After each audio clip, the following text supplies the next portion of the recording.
পরিণত বয়সে এসে আমি দেখলাম যে প্রেম আসলে অন্যরকম। পার্থক্যটা কি? পার্থক্যটা অনেক অনেক অনেক। আমি তো ধরো যখন প্রথম প্রেমের যে অনুভূতি, সেটা হচ্ছে যে বই পড়ে, শরৎচন্দ্র বা বঙ্কিমচন্দ্র পড়ে প্রেম সম্পর্কে একটা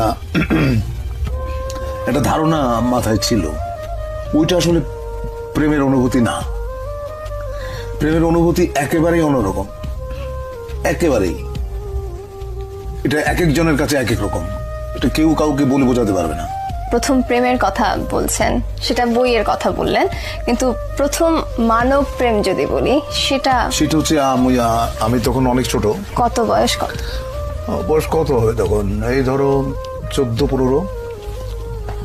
তখন প্রেমে পড়লাম এক গার্লস স্কুলের ম্যাডামের, যার বয়স ধরো আমার চেয়ে 20 বছর বেশি।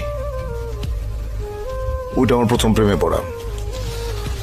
প্রেমে বহুবার পড়েছি, বহুবার প্রেমে পড়া।